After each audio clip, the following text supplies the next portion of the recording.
Merhaba arkadaşlar, kanalıma hoş geldiniz. Şeyda ben. Bu videoda da size bu lale model çanta yapmayı göstereceğim. Çanta oldukça kolay, basit ama ben de biraz farklı olarak yapmak istedim diğer arkadaşlardan. Bir dolgu sırası, bir file sırası olarak çalışacağız. Sapı da değişik yaptım ben. Biraz model katmak istedim. İsterseniz astar yapabilirsiniz. İsteyen böyle de kullanabilir. Tamamen sizin zevkinize kalmış bir şey arkadaşlar. Sipariş alıyorum. Sipariş vermek isteyenler Instagram sayfam Ecemci Örgüler'den ulaşabilir. İstediği renklerde de bu kağıt ip tonlarında istediğiniz renklerde de siparişlerinizi alıyorum. Onu da söyleyeyim. Şimdi şöyle yine kağıt ip kullandık arkadaşlar. Kağıt ipin numarası yok. Tığ olarak da 3,5 numara tığ kullandım. Bu şekilde çantamızı tamamladık. Dilerseniz çantamıza başlamadan önce küçük bir hatırlatma yapmak istiyorum. Lütfen arkadaşlar kanalıma abone olmayı, beğeni yapmayı, yorum yapmayı eksik etmeyin. Beğeni ve yorumlar benim için çok önemli. Çünkü kanalımın ön plana çıkmasını sağlıyor. Sizler için belki çok küçük bir ayrıntı ama bizim için gerçekten çok önemli. O yüzden sizden tekrar rica ediyorum. Kanalıma abone olmayı, beğeni ve yorum yapmayı unutmayın diyerek isterseniz hep birlikte çantamızın yapımına başlayalım. Evet arkadaşlar, kanalıma hoş geldiniz. Bu videoda da sizlerle güzel bir çanta çalışması yapacağız. Yine kağıt iple yapacağız. Tığ numaram da 3,5. Kağıt ip olarak koyu kahverengini tercih ettim. Şimdi arkadaşlar çantamız oldukça zevkli gidecek bir çanta. Lale çanta modeli. Şimdi ben önce bir sihirli halka yapmayı da tekrar burada bir göstereyim. Çünkü bazı arkadaşlar hala yapamayanlar var ya da farklı yapanlar var. Ben şuradan tutuyorum arkadaşlar. İpi şöyle ucundan tutuyorum. Bakın bir tane parmağımın üzerine getiriyorum. Bir tane de buradan tutuyorum. Ben şuradan şunu da tuttuktan sonra bakın şöyle ya. Şunu şöyle yapıyorum. Şuradan tutuyorum ve şu şekilde sihirli halkayı oluşturuyorum. Arkadaşlar farklı da gösterenler oluyor. Hangisi kolayınıza geliyorsa pardon, ona göre yapabilirsiniz. Şimdi bir zincir çektim.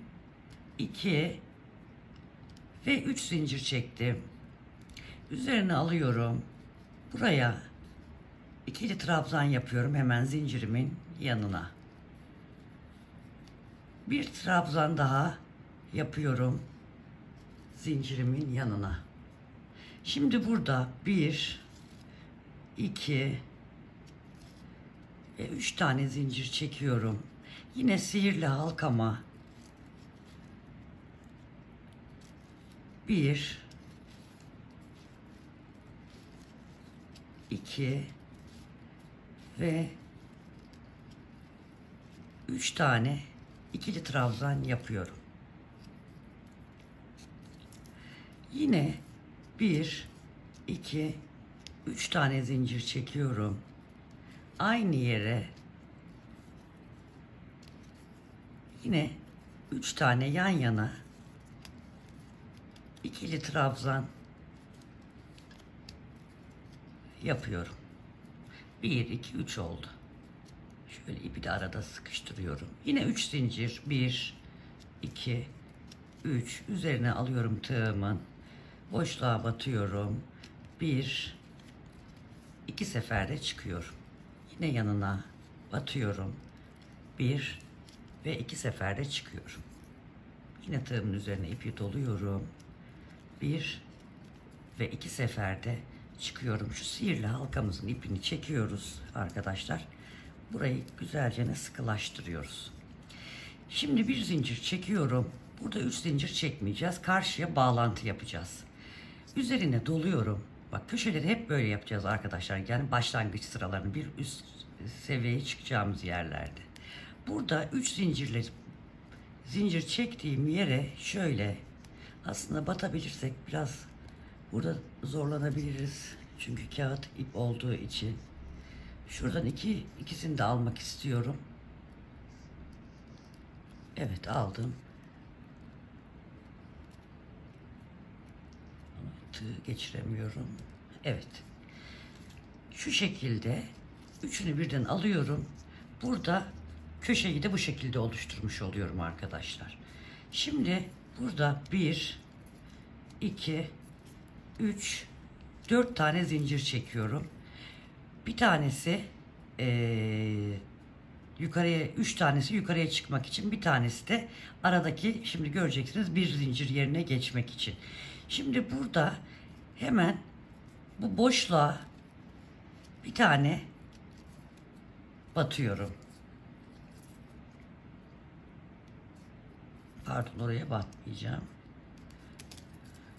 Bir tane olmuş oldu zaten. Hemen şu tepeye batıyorum arkadaşlar.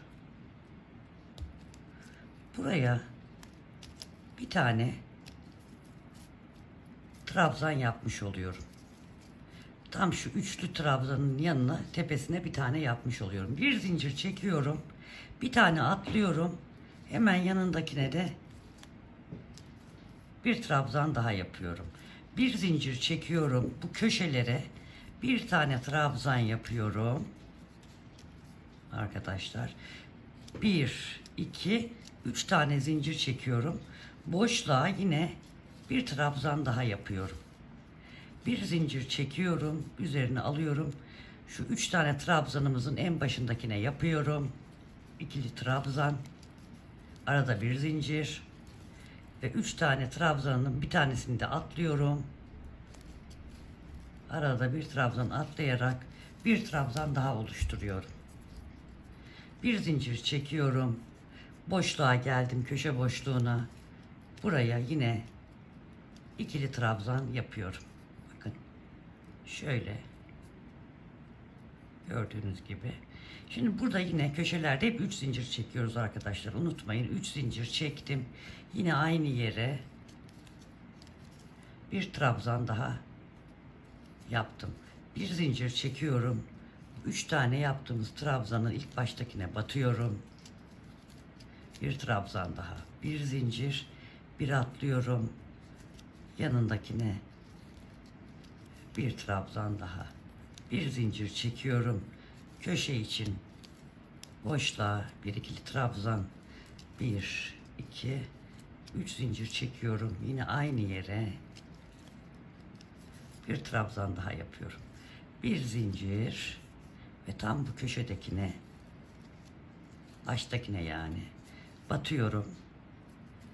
Bir zincir çekiyorum. Bir trabzanı atlıyorum. Yanındakine bir trabzan yapıyorum. Bir zincir çekiyorum. Bu boşluğa batıyorum. Şimdi burada yine bir zincir çekiyorum. Üzerine tığ alıyorum. Birleştireceğim artık, yine köşedeyim bakın arkadaşlar. Yine burada bir zincir yeri bırakıp şöyle batayım, zor olmasın diye. Şöyle üçünü birden, hepsini birden alıyoruz. Yine bir köşe oluşturuyoruz burada. Bu şekilde. Şimdi 1, 2, 3 tane zincir çekiyorum. Aynı yere bir trabzan daha yapıyorum. 3 zincir uzun gelebilir arkadaşlar. Örgümüze göre 2 de çekebiliriz. Üzerine alıyorum. Aynı yere bir trabzan daha yapıyorum. Köşeye. Şimdi üzerine ip alıyorum. Bu ilk sıradaki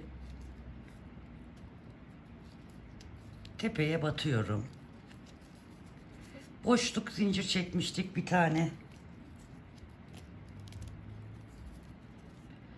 Oraya batıyorum, trabzan yapıyorum. Trabzanın tepesine yapıyorum. Boşluğa bir tane. Tepeye, şurada ipimiz mi ayrılmış bakalım.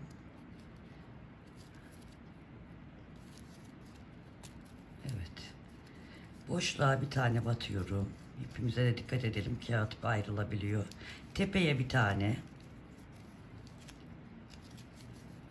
Boşluğa bir tane. tepeye bir tane, buraya bir, köşeye geldik. 2 tane yapıyorum. Şimdi 1, 2, 3 zincir çekiyorum. Yine köşe boşluğuna 1, 2 tane trabzan yapıyorum. Üzerine ip alıyorum. Şimdi yine trabzan tepesi, boşluk, trabzan tepesi,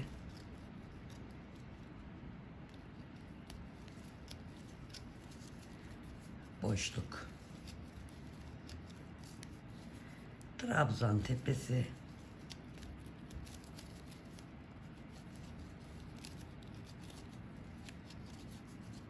boşluk, trabzan tepesi, köşeye 2 tane, 1, 2, şöyle bakalım. Şimdi 3 zincir, 1, 2, 3 zincir, yine köşeye 2 tane, trabzan tepesine bir tane, boşluğa bir tane, trabzan tepesine bir tane,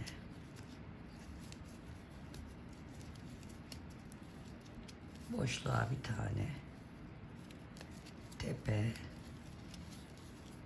boşluk, tepe,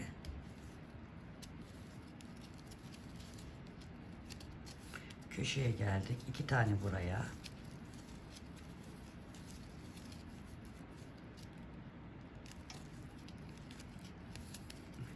üç zincir çekiyoruz.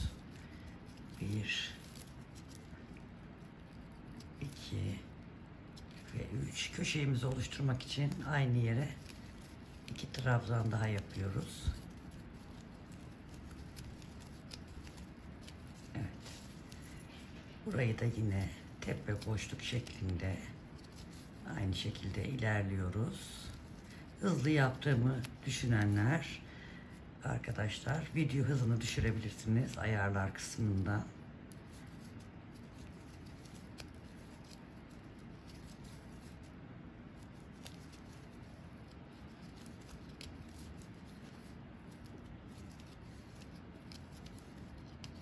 Evet, şimdi bu köşeye geldik.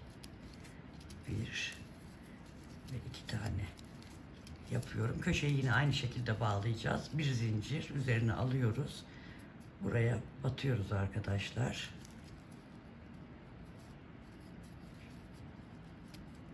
Şu zincire batıyoruz, pardon. Şu şekilde şöyle üçünü bir alıyoruz. Yine köşeye geldik. Bakın şöyle bir karemiz oluştu. Şimdi şunu da başlangıcını göstereyim. Bu şekilde aynı şekilde yaparak çantamızın alt kısmını yapmış olacağız. Büyütme kısmını. Şimdi yine burada 1, 2, 3, 4. Çünkü aralıklı bir arada bir zincir çektiğimiz yere geldiğimiz sırayı yapacağımız zaman 4 zincir çekiyoruz. Bir tanesi ara zincirimiz oluyor. Şimdi üzerine alıyorum. Buraya batıyorum. Zincir yaptığım yerin tepesine. Şu bir zincir çekiyorum. Arkadaşlar. Bir tane atlıyorum.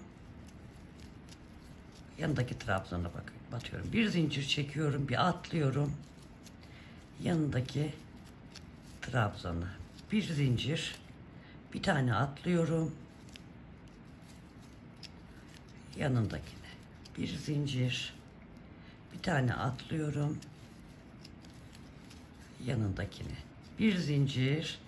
Bir tane atlıyorum. Bakın tam bu tepeye denk geldik. Evet. Bir zincir. Burada bu trabzan sırasında köşelere iki tane zincir çekiyoruz. İki trabzan yapıyoruz. 3 zincir çekiyoruz. Aynı yere yine iki tane trabzan yapıyoruz köşeleri. Burada arada bir zincir çektiğimiz yeri yaptığımızda bu köşelere birer tane yapıyoruz. Bir zincir çektim. Bir tane yaptım. 1, 2, 3 zincir çekiyorum. Yine aynı yere bir tane daha yapıyorum. Bir zincir çekiyorum. Ve tam bu ilk baştaki trabzana batıyorum. Bir zincir çekiyorum. Bir tane atlıyorum. Bu şekilde arkadaşlar anladınız diye tahmin ediyorum. Bu şekilde çantamızı büyütelim alt kısmını. Evet arkadaşlar, taban kısmını ördüm. Santim olarak baktığımda 26 santim taban oldu. Şimdi artık gövde kısmına geçeceğiz çantamızın. Şurada en son şeyle bıraktım, ben kafes bölümüyle bıraktım ve bir üst sıraya geçtim. Şimdi arkadaşlar bu kafesleri tam ortada bakın işaretledim ben. 1, 2, 3 tane kafes eşit olacak. 3 tane kafes burada arkadaşlar. Diğer yerlerde 1, 2, 3, 4, 5, 6, 7, 8 kafes. 1, 2, 3, 4, 5, 6, 7, 8 tane kafes kaldı. Buradaki trabzanların, yani 3 tane kafes bıraktıktan sonraki trabzanların tepesine de batacağız. Şimdi orada işaretleyici vardı. Ben oraya yapmadım. Beraber yaparız diye. Şimdi burada batıyoruz. Tepesine battık. Şimdi şu işaretleyiciyi çıkaralım. 3 tane atlayacağız zaten. Onu söyledik. Üzerine alıyorum. 1 kafes, 2 kafes, 3 kafes bırakıyorum. Ve trabzanın tepesine batıyorum. Burada bakalım 2, 4, 6, 8, 10, 12, 14, 16, 18, 19 tane trabzanımız oldu. Aynı şekilde buraya kadar örelim. Bakalım eşit olacak mı? Evet, tamamladım. 2, 4, 6, 8, 10, 12, 14, 16, 18, 19. 19, 19. 3 taneyi atladık arkadaşlar. Artık büyümeyecek. Çünkü buradan eksilteceğiz. Bu zaten köşelerden artıyor ya arkadaşlar. Buradan da bu şekilde eksiltme yaparak aynı sayıları korumuş olacağız. Bu gösterdiğim sıra gibi bütün sıraları dönelim. Bir sonraki sırayı kafes sırasında tekrar göstereceğim.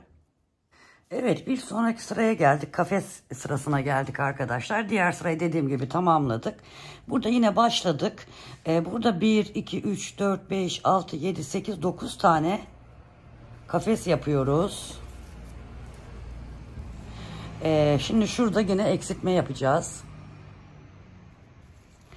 9 tane kafes yaptıktan sonra 1, 2 tane trabzanım kalmış oldu. Burada da 2 tane bırakacağım. 1, 2 ve yanındakine batacağım. Bir zincir çekeceğim. Yani kafes yapma işlemini devam ettireceğim.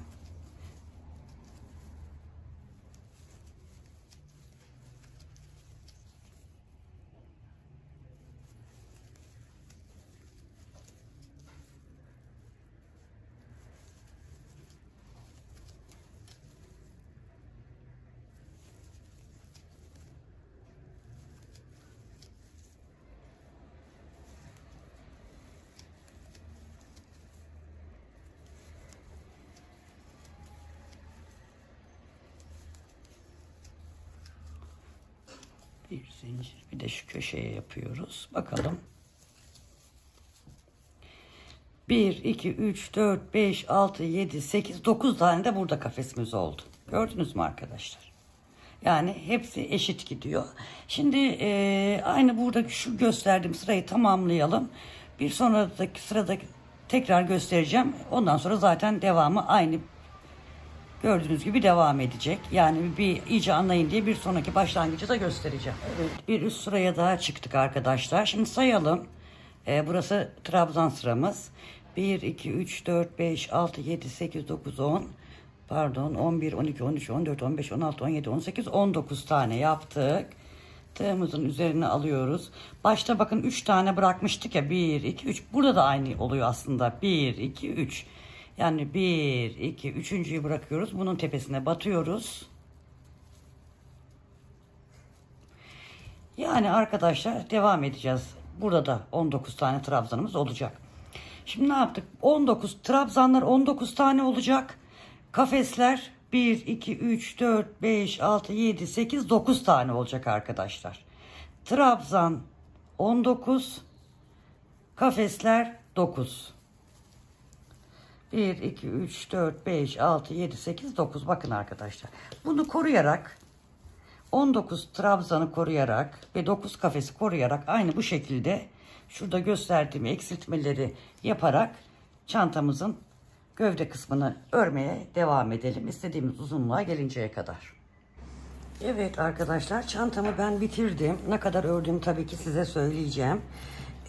Burada bu birleştirmeleri yaptığımız sıra vardı biliyorsunuz. İlk şu sıra. Orada yaptığımız sıradan itibaren sayarsak dolgu sırasıyla başlamıştık. O dolguları sayarsak 1, 2, 3, 4, 5, 6, 7, 8. dolguyu yaptıktan sonra çantayı bitirdim ben. Ölçü olarak bakalım. En kısa yerinden aşağıya kadar yaklaşık 33 santim. En uzun yerinden yine aşağı doğru baktığımızda da 38 santim, 39 santim şu tam köşeye başlangıç yerimize baktığımız zaman. Ben çantanın sapının bir tanesini yaptım. Diğerini birlikte yapacağız. Çantayı sapını ördükten sonra arkadaşlar şöyle şuraya tuttum. Şöyle arkasını çevirdim. Arkasını çevirdim. Buraya koyduktan sonra arkadan diktim. İğneyi öne geçirip tekrar, çünkü şurada bir açıklık oluyor. Onu da yine burada şu gözenekler zincir gibi olan yer var ya arkadaşlar. Bir buradan battım, bir oradan battım. Arkadan önden, arkadan önden. Şuradaki açıklığı da kapattıktan sonra ipimi sakladım. Şimdi dilerseniz bunun yapımını, çantanın sapının yapımını göstereyim size. Hemen ipimizi alalım. Dikiş için arkadaşlar dikiş yapacağız. Biraz uzun bırakalım. Dikeceğiz ya çantanın her iki tarafı ucundan da. Şu kadar bıraktım. Yeterli olacağını düşünüyorum. Şöyle çeviriyorum.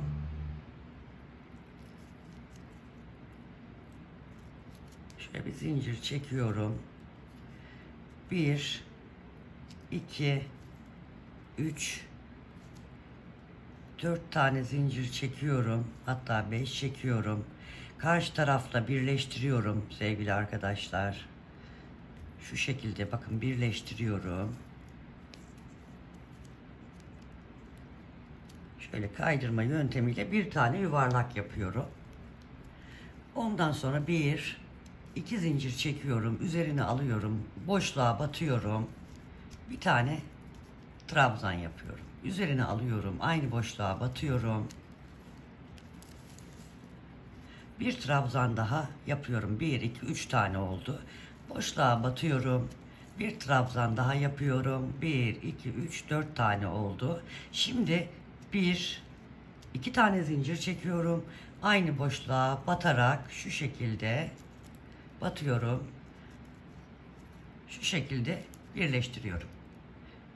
Zincirle beraber 1, 2, 3, 4 tane trabzan yapıyorum. 2 zincir çekip boşluğa batıp sabitliyorum.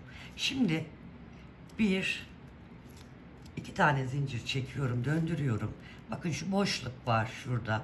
Bu birinci trabzanımız sayılıyor. 2, 3, 4.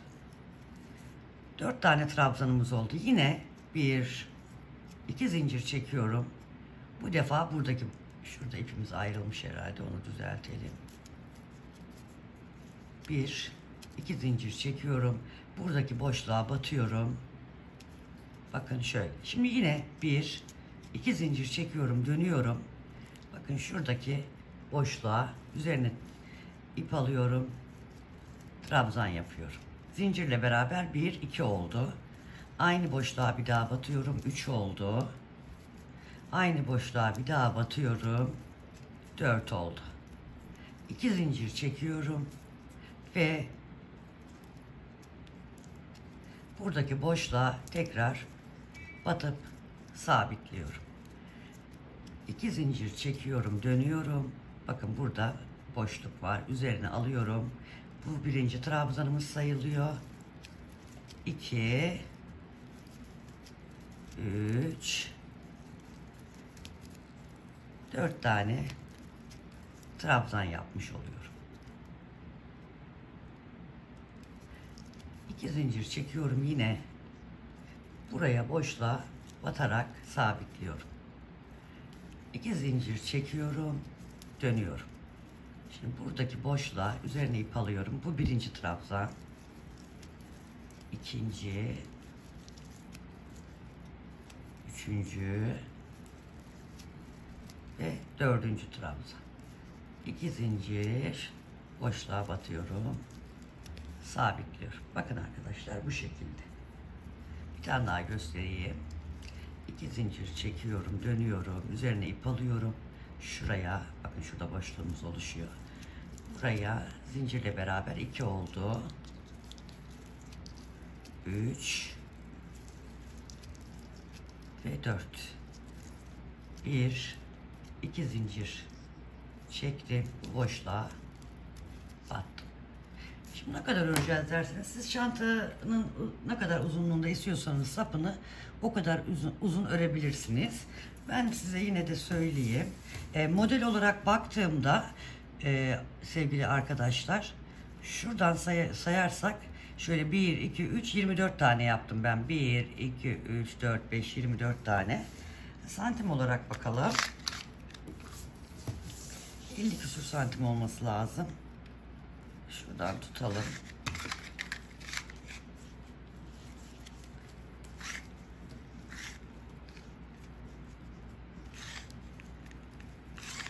Aa, 50'den fazla bile yapmışız.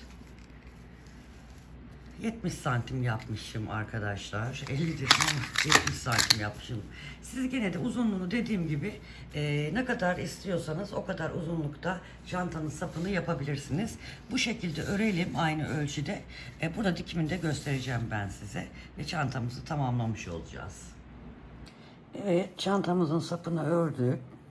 Burada da biraz uzun ip bıraktık. Başlangıç yerimize de bırakmıştık. Bunu iğnemize geçiriyoruz arkadaşlar.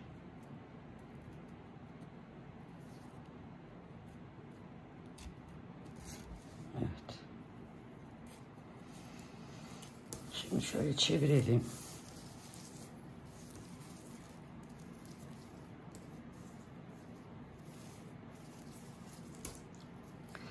Dikerken de arkadaşlar şöyle biraz yakınlaştıralım. Görelim. Tam bu köşeye şöyle koyuyorum.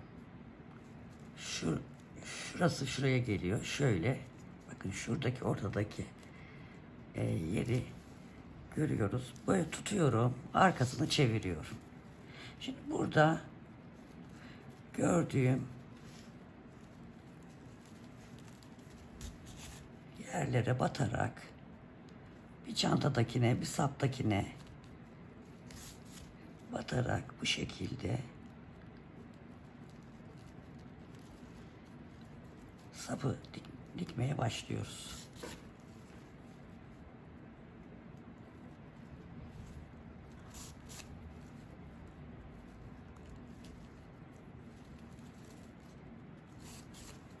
Evet. Şimdi şöyle başladığımız yere doğru gidelim. Çünkü daha bu tarafı dikeceğiz. Evet. Buraya geldikten sonra yine bir çantadan, bir saptan iğnemizi batırarak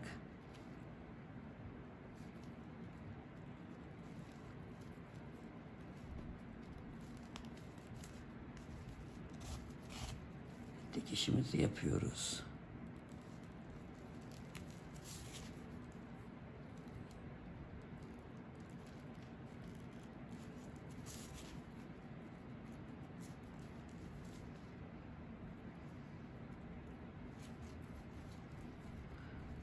Şimdi şuradan batıp çantamızı şöyle çevirelim. İğnemizi öne çıkarıyoruz. Bakın demin anlattığım şu boşluktu. Şimdi bunu arkadaşlar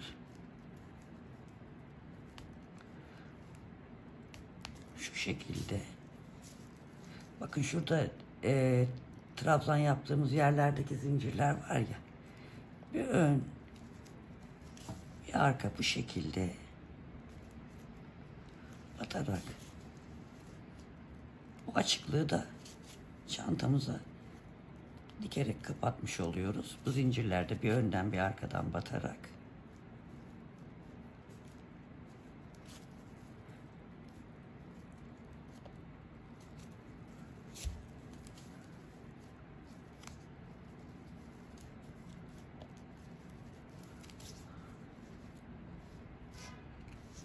Evet, bakın o açıklık da kapandı. Şimdi çantamızın arka tarafı, yani dikiş arka tarafını çeviriyoruz. Burada artık çanta ipimizi sabitleyeceğiz.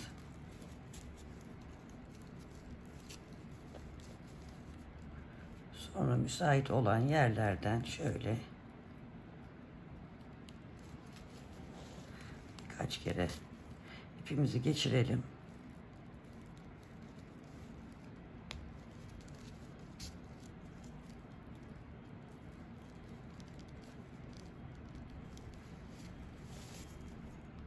Sabitlemek anlamında. Burada da ipimizi kesebiliriz. Şöyle bakalım. Bakın diktiğimiz yere. Çok güzel oldu. Şimdi bunu yine böyle aynı şekilde düzgün gelecek şekilde iğnemizi buna takalım. Bu ipimize.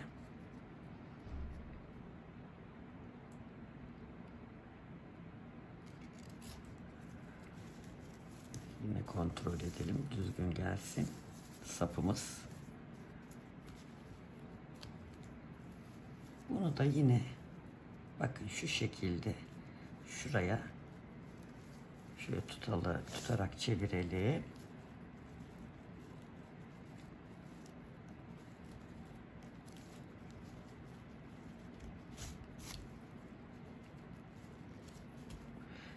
Yine bir çantadan, bir saptan arkadaşlar bu şekilde sapı dikelim. Evet. Şuraya doğru gidelim.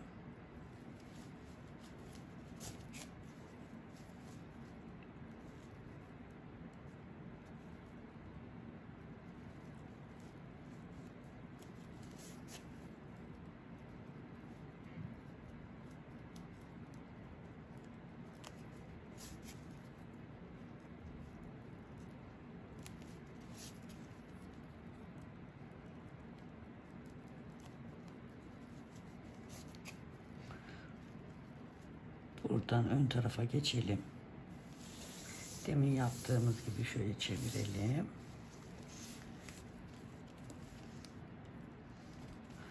Bakın burada da o açıklık oluştu. Şimdi de onu kapatacağız.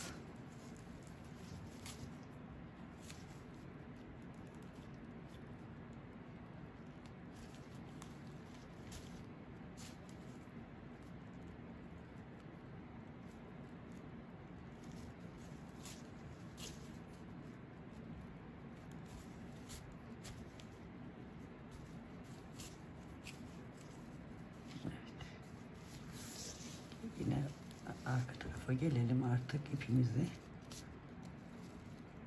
sağlamlaştıralım.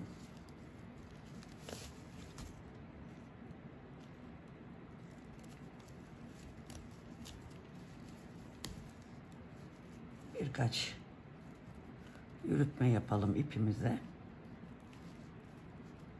kesmeden önce. Evet.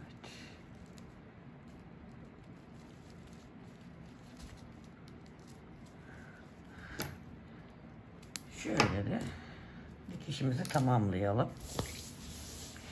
Bakın çanta saplarımız da çok güzel oldu. Bu şekilde çanta sapımızı yaptık. Değişik bir çanta sapı yaptık. Arkadaşlar biraz değişik olsun istedim. Çantamız bitti arkadaşlar. Şöyle biraz daha geniş açıdan alalım. Yapacak arkadaşlara kolay gelsin diyorum. Kanalıma abone olmayı, beğeni ve yorum yapmayı unutmayın. İsteyen astarlama da yapabilir. Ben hazır çantalarda pek de astarı sevmiyorum ama çok delikli bir şey örersem yapabilirim. İsteyen yani buna da yapabilirsiniz. Ben biliyorsunuz çanta satış da yapıyorum. İsteyene astarlayıp da gönderebilirim. Tabii astarlanınca maliyet de farklı oluyor. O yüzden eğer elinden gelenler varsa çantayı alıp astarı kendisi de dikebilir. O artık kişinin kendisine kalmış bir şey. Bir sonraki videoda görüşmek üzere. Sevgiyle kalın, hoşça kalın. Beğeni, yorum ve abone olmayı unutmayın. Hoşça kalın.